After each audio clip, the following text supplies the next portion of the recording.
పెద్దలు గౌరవనీయులు మాజీ మంత్రులు జీవన్ రెడ్డి గారు. అసలు జీవన్ రెడ్డి గారు ఫస్ట్ నాకు తొలి పరిచయం అనేది 2012 సింగిల్ విండో ఎలక్షన్స్ అండి. ఆ రోజు మా తమ్ముడు వచ్చేసి టీడీపీ మద్దతుదారులుగా 6, కాంగ్రెస్ మద్దతుదారులుగా 5, టీఆర్ఎస్ పార్టీ మద్దతుదారులుగా ఇద్దరు గెలవడం జరిగింది సార్. అందులో మా సోదరుడు కూడా గెలవడం జరిగింది సార్. మా తమ్ముడికి ఫోన్ చేసి, బాబు నువ్వు వస్తే చైర్మన్ చేస్తావురా బాబు అని చెప్పేసి మా మండలకు సంబంధించి బీర్పూర్ మండలం సంబంధించి వ్యక్తి ఫోన్ చేపిస్తే మేము మీ దగ్గరికి రావడం జరిగింది సార్. ఆ రోజు మీరు ఏమన్నారు సార్, 24 సంవత్సరాల వయసులో డైరెక్టర్ అయినారు బాబు, నేను 30 సంవత్సరాలలో సమితి అధ్యక్షుడైనా, నాకంటే చిన్న వయసు వచ్చిందిరా, నీకు మంచి భవిష్యత్తు ఉంటుందిరా అని చెప్పేసి చెప్పడం జరిగింది సార్. చైర్మన్ చేస్తా అన్నారు సార్. ఆ రోజు మేము గెలవడానికి గల కారణాలు చెప్తా సార్. మా తమ్ముడు ప్రత్యర్థి అభ్యర్థి వచ్చేసి సర్పంచ్ చేసి సార్, మళ్ళీ సర్పంచ్గా పోటీ చేసి ఓడిపోవడం జరిగింది సార్. ఆయన ఓడిపోయిన సానుభూతి అనేది జనంలో ఉంటుంది, తను ఎక్కడైనా గెలుస్తాడు కావచ్చు అని చెప్పేసి మేము గెలవాలి, ప్రస్తుతానికి తొలిసారి పోతున్నాం అని చెప్పేసి మేము ఒక ఆలోచన చేసుకొని మా నాన్నగారిని అభ్యర్థిగా పెట్టి, డమ్మీ అభ్యర్థిగా పెట్టి, మా ఇంట్లోనే మా చిన్నమ్మల పెద్దమ్మ అత్తమ్మ మామూలుగా 9 ఓట్లు ఉంటాయి సార్. 9 ఓట్లు మాయే ఉంటాయి, డమ్మీ అభ్యర్థి త్రిముఖ పోటీ అని చెప్పేసి మా నాన్నగారు ఒకటే మా తమ్మునికి వేసి ఆ రోజు గెలిపించి తీసుకొని రావడం జరిగింది సార్. మా తమ్ముని మీకు పరిచయం చేసింది సార్. అరే బాబు ఇప్పుడే ఇంత ఆలోచన చేసినావు, వెరీ గుడ్ రా బాబు అని మీకు చెప్పడం జరిగింది సార్. సార్ అక్కడికి వచ్చిన తర్వాత మీ దగ్గర టీఆర్ఎస్ పార్టీకి సంబంధించిన డైరెక్టర్ లేరు, మమ్మల్ని ఎందుకు పిలిచారు సార్? పిలిచిన తర్వాత బాబు ₹1, ₹2 ఖర్చు అంటే మేము కూడా పెట్టుకుంటామని చెప్పినాం సార్. మీ దగ్గర అభ్యర్థులే లేరు, మమ్మల్ని గొంతు కోసారు సార్. ఇది మన తొలి పరిచయం. సరే, ఎన్టీ రామారావు గారిని ఎమ్మెల్యే చేసి మంత్రి పదవి చేస్తే ఎన్టీ రామారావు గొంతు కోసారు, నమ్మించి మోసం చేశారు. ఈరోజు కాంగ్రెస్ పార్టీ కార్యకర్తలు మీకు అహర్నిశలు పోటు గెలిపించడానికి కోసం ప్రయత్నం చేసి పోరాడితే 2023 ఎలక్షన్లు 2020 ఎలక్షన్లు ఎంపీగా ఎమ్మెల్యేగా అన్ని రకాలుగా కార్యకర్తలు అండగా ఉన్నాం సార్. సార్ మీరు వచ్చేసి రాజకీయ జీవితం వచ్చేసి 1983 2026 వరకు ఈ రోజు రాజకీయ జీవితం ఉన్నాం సార్. మీ యొక్క లైఫ్ స్టైల్లో చాలా మార్పులు వచ్చాయి. మేము నుంచి ఈ రోజు వరకు కార్యకర్తల్లో మార్పులు వచ్చినాయి, అందరి జీవితాల్లో మార్పులు రావడం జరిగింది సార్. మీ మీద ప్రత్యర్థులు రత్నాకర్ రావు గారు వేరు, ఎల్రమణ వేరు, హరిగోపాల్ గారు వేరు, ముదుగంటి రవీందర్ రెడ్డి గారు, సంజయ్ కుమార్ గారు, బోగస్ శ్రావణి గారు, ఇంతమంది అటు సైడ్ పార్టీ నుంచి అభ్యర్థులు మారుతూ ఉన్నారు, ఇటు సైడ్ నుంచి మీరు ఒక్కరే ఉన్నారు, ఇంకా ఈ పెద్ద ఆయనకి ఎన్నిసార్లు ఓటు వేయాలి అని చెప్పేసి ప్రజలు మిమ్మల్ని తిరస్కరించడం జరిగింది సార్.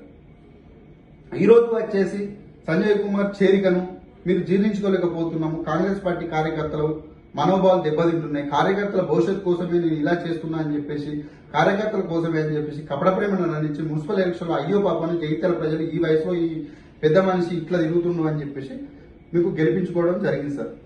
మీ అభ్యర్థులు గెలిచిన తర్వాత ఈరోజు కార్యకర్తల మీద ప్రేమ చూపిస్తున్నారు సార్. కార్యకర్తల మీద ప్రేమ కపట ప్రేమ చూపించి మీ కడుపులో పెట్టిన బిడ్డలను రాజకీయ వారసులు చేసుకోవడానికి కల్వకుంట్ల కుటుంబం దగ్గరికి చేరుతున్నారు సార్. ఇందులో కార్యకర్తలు ఎక్కడ ఉన్నారు, కార్యకర్తల మీద ప్రేమ ఎక్కడ ఉన్నారు సార్ మీకు? సార్ 2009 నుంచి నాకు పేపర్ చదివే అలవాటు ఉన్నది సార్. 2009 నుంచి ఈ రోజు వరకు మా బీపూర్ మండలం జగిత్యాల ప్రాంతంలో కలిసి సార్ పేపర్ చదివే అలవాటు సార్. మీతో ఉన్న నాయకులు మీరు ఏ పత్రికా విలేకరుల సమావేశం పెట్టినా ఒక 4 పేర్లు ఉంటాయి సార్. నాకు తెలిసి ఇంకొక పేరు ఏమైనా ఉంటే మర్చిపోయి కావచ్చు. గిరి నాగభూషణ్ గారు, బండా శంకర్ గారు, మన్సూద్ గారు, కొత్త మోహన్ గారు, ఈ 4 పేర్లతో 2009 నుంచి నేను పేపర్ చదువుతున్నా, 2022-23 దాకా ఈ పేపర్ చదివినా సార్. ఎవరైనా ఈ పేపర్లో ఈ 4 పేర్లే వస్తాయి. ఈ 4 మీతో ఈ రోజు నడుస్తున్నారా? ఒకసారి చెప్పండి సార్. మీరు ఇంత రాజకీయ అనుభవం ఉంది, పార్టీ ఫిర్యాదులకు వ్యతిరేకంగా పద్ధతి కాదని చెప్తారు సార్. ఆ రోజు మేము టీడీపీ మద్దతుదారులుగా ఉండి అక్కడ గెలిచిన వారు నేను చైర్మన్ చేస్తా అని చెప్పేసి మమ్మల్ని నిలవడం ఎంతవరకు గెలుస్తారు? ఆ రోజు అది ఫిరాయింపు కాదా సార్? మద్దతుదారులు గెలిచింది.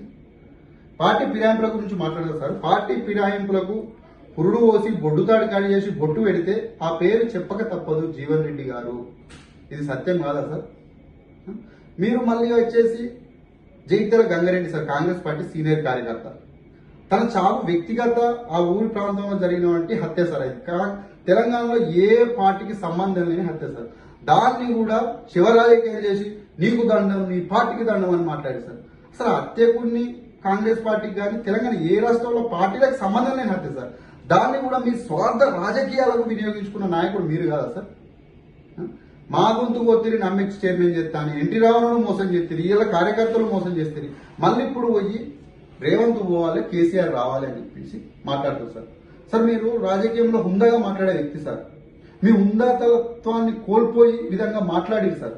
కేసీఆర్ గారిని దౌర్భాగ్యుడు అన్నారు, కేటీఆర్ గారిని లోఫరు అన్నారు, కవితక్క గారిని బతుకమ్మ మీద బాటిళ్లు పెట్టి లిక్కర్ రాణి అన్నారు సార్.